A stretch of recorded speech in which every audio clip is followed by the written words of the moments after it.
morning. Happy Sunday morning, everybody. I hope everybody's doing good. I'm going to give everybody just a second to come on. It's been a really busy morning this morning with all the Facebook Lives. It's kind of been crazy. So I know a lot of you are finally just sitting down, and I just wanted to touch base with you a little bit this morning. There's just a couple of things that I want to talk to you about this morning. I want to give you an update too on the Purple Leash Project. But I want to talk about something that has kind of come up this week that I've been thinking about, and it's about playing the victim card. And I'm going to straighten this up just a tiny bit, guys. There we go. If you can hear me okay, just say hi. Love to hear that you guys are here and present and watching this morning. A lot of you went to the show in Pasadena. It was an absolutely wonderful show. We had a great time. Saw a lot of folks. It was a great kickoff to the year. It was actually our second show of the year, but it was really a good kickoff. We are gearing up for Atlanta. Atlanta is just a week and a half away, and we are getting everything ready. Hence the reason that I'm in my office this morning instead of in the house. I am working today on Sunday. I have got some things that I've got to get accomplished before we leave to go to Atlanta. But I wanted to talk to you a little bit today about some people have a tendency to play the victim card. And what I mean by that is that so many times we do not take responsibility for what's going on in our lives. We believe that other people are in charge of it. We're not succeeding because someone else is doing something else that's against us. 99% of the time, it's not that it's against us. They're doing what they're doing for themselves. We're taking it as they're against us. When you play, and we all know people that play the victim. I've done it. But when you play the victim, you are robbing yourself of so many things. One, you are not taking responsibility for what your fate can be. You're not taking responsibility for the journey on your road. You're saying that the road is navigated, or not navigated, it's told to you by other people. That they are the ones that are keeping you from achieving your goals. They're the ones that are putting you down. You have been a victim to their behavior. Hence, you take and pretend that you are indeed the victim. Or don't pretend, you put it in your mind that you are. And when you do that, you rob yourself of the potential that you have inside of you. No one is in charge of your destiny except yourself. You are the only one who can change the course of your life, the course of your business, the course of how you interact with your family, the course of how you interact with your children. You are the only one that can change that. No one else can change that.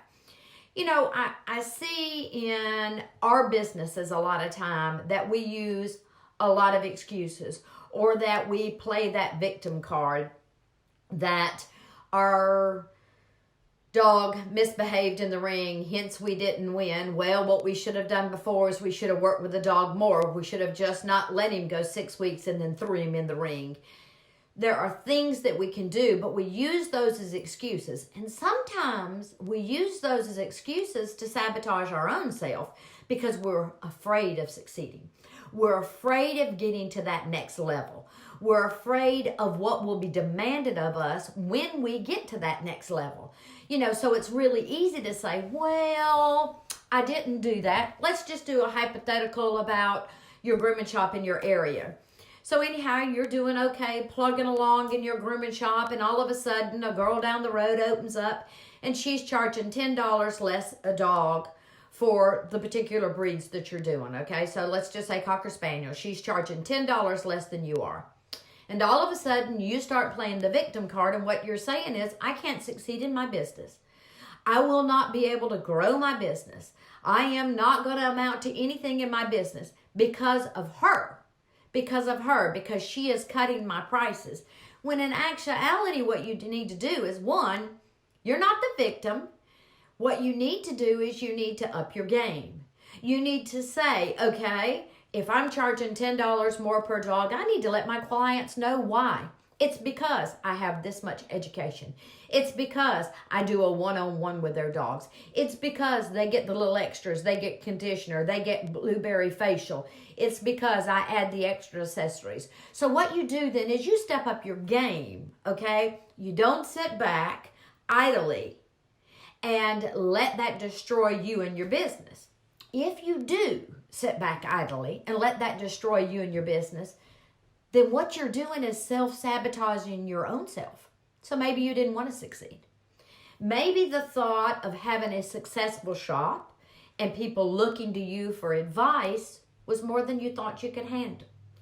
Maybe you thought that if you had a successful shop, that other people were going to want more things out of you. So what you do is you self-sabotage yourself.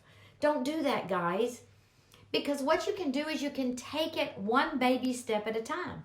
One little baby step at a time. You do that successful shop, and when people start to require more out of you, you set your limits on what you will give those people.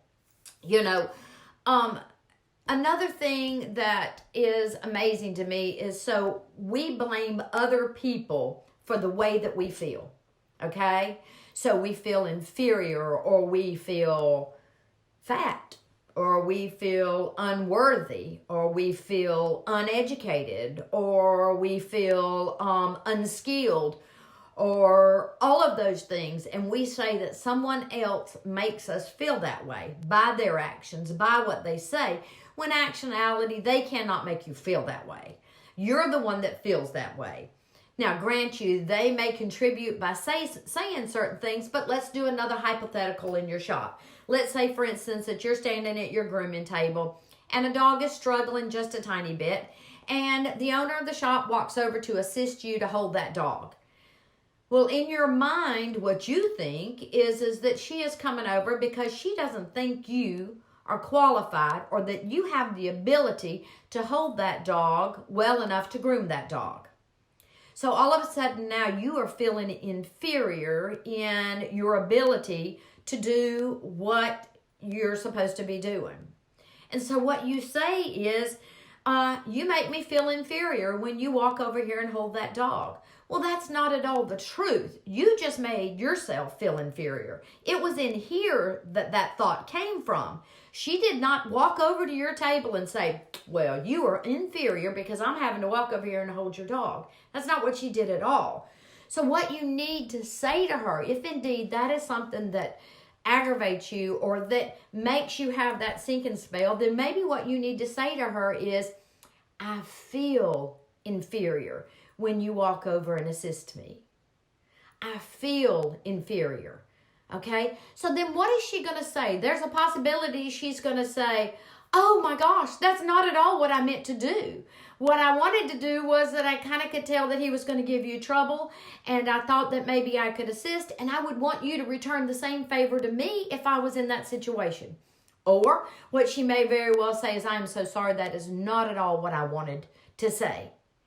If you need help, will you please ask me? Or maybe she would say, okay, next time I see this situation happening, I'm going to say, can I help you? And you're going to say, no, I got this, but I'll let you know in just a minute if I need you. Because she didn't make you feel inferior. You felt inferior on your very own. Okay, guys? So what I'm saying is we need to get out of that mindset of that we are the victim and that things that are happening are against us, or that every day, oh my gosh, we started out and this bad thing happened and this bad thing happened and the whole world's against me.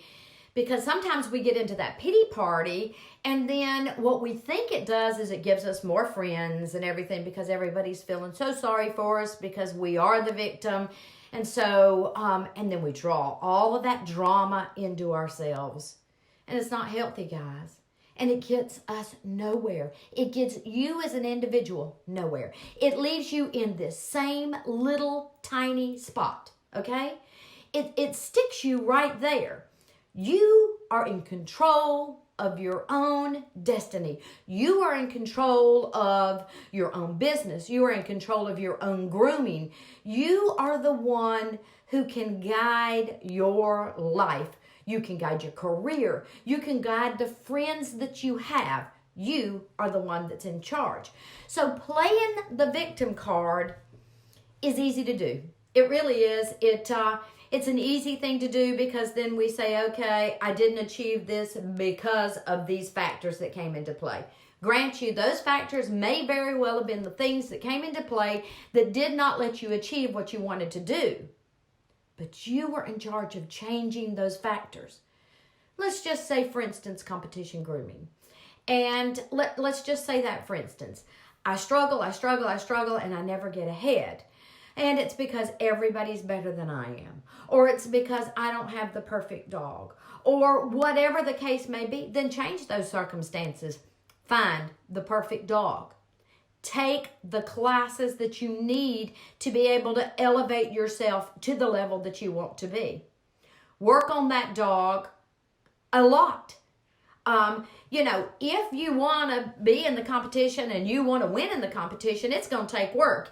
Those people don't sit there and groom that dog once every 6 months. That ain't how it works, guys. They work really hard at it. People who have successful businesses don't work on their business one day a week. They work on their business all of the time. They work hard on their business. They work hard on getting new clients. They work hard on producing the best things that they can do. People who have good relationships with their families, with their siblings, they work on those relationships. They don't just happen overnight. They don't just sit there and wait for it to come to them. If they've got a family member that's going through stuff and they haven't heard from them in a while, they'll just text them every now and again to let them know that they love them. They don't need to know all the drama and everything that's going on in their life. They just want them to know that they're there.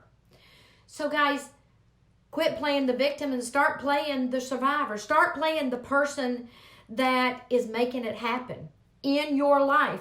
Be the person that is making it happen. I'm going to give you a few little things that I think that you can do that will take and help you realize the good in all of that. Adrian Pope just said, yes, years of work, that's for sure. And that's exactly right. It's putting in the time. Adrian won in Hershey. She made the cover of Groomer to Groomer. Adrian didn't do it first time out of the gate, guys. She worked hard for a very long time. She honed her skills. She took lessons. She did it in her sleep nearly. She would do that dog over and over again at home and carve it and draw it. Well, she worked hard to get there. She runs a successful business. It didn't happen in an afternoon. She worked to make it happen. And she didn't play the victim and sit back and say, okay, I can't achieve it. I'm not going to achieve it. So-and-so's against me. They're going to not make me have this. This is not going to happen because of them. She didn't. She worked hard. So I want to talk a little bit about part of this is a gratitude type thing too. So what happens is we end up getting in that negativity rut, okay? So I want us to get in a gratitude rut. That's what I want us to do. I want us to get in a rut that's for gratitude. I want us to be grateful about things. Helen, if you're on here, today Helen, I watched her thing and she talked about her dog. I think it was a Cocker Spaniel. Please don't shoot me. But she talked about the dog that she was going to use in Atlanta, and when she got home it had chewed off all its hot hair. Helen, if it was a Cocker, let me know, whatever it was. Nonetheless, and so here she is thinking, okay, this has sabotaged my ability or whatever for Atlanta. But I look at it a little different way too, and Helen does too, I'm sure, is that she has gotten another dog. So maybe this other dog is the dog that she's going to win with. Maybe this other dog is the dog that she will be able to do better than she would have done on this dog. So my point is making lemonade out of lemons. All right, it was her poodle, but anyhow, so, all right, so it chewed off all the hawk hair. Now she has another poodle that she's going to compete with. So we've got to think of that as a grand opportunity to do a trim on this poodle, completely out of our comfort zone, working a tiny bit harder on that.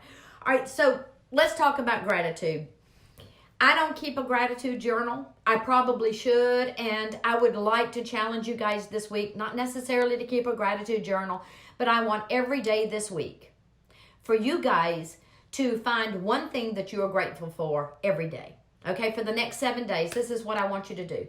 If you want to text me or Facebook me every day for the next 7 days, the one thing that you're grateful for, if you don't want to keep it in a gratitude journal, do that. I'm going to do it on Bardell's Facebook. So every day this week, I'm going to do one thing that I am grateful for. And guys, it doesn't have to be huge things, guys. It doesn't have to be huge things. It can be tiny things. It can be things like you're grooming a poodle and you're using your canine force dryer, which is getting that coat done quicker than anything else. Be grateful for the canine force dryer. Think about it if you had had to use a stand dryer to dry that poodle. Be grateful for that canine dryer. Be grateful that you didn't drop your scissors that day. Be grateful that you didn't spill your coffee in your lap. Do little things to be grateful for. We don't have to be, I want us to be grateful about the huge things that happen in our lives. Don't get me wrong. But we've got to see the gratitude in the tiny things. So, what I want you guys to do is that I want you to, this week, every day, do one thing of gratitude. What you're grateful for. That will help get you, too, out of that victimizing spot. Because what happens is when we get in that victimizing spot, we take and focus on everything that is negative. All right, so I want you to take and do a gratitude every day this week. And what I would like for you to do is that I would like for you to either send it to me in a private message on the Bardell Facebook page or post it on Bardell's Facebook.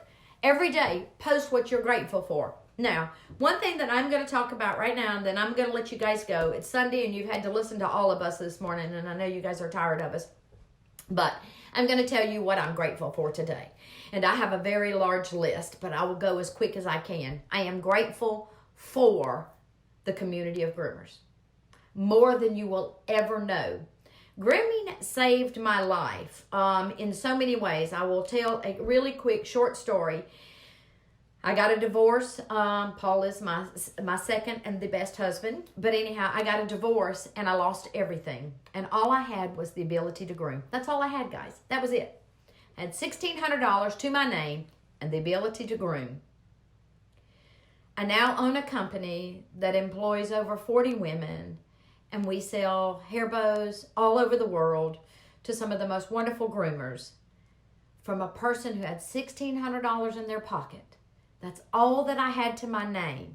And all I had was the ability to groom. So guys, grooming saved my life. Had I not had grooming, I would have not survived all of that.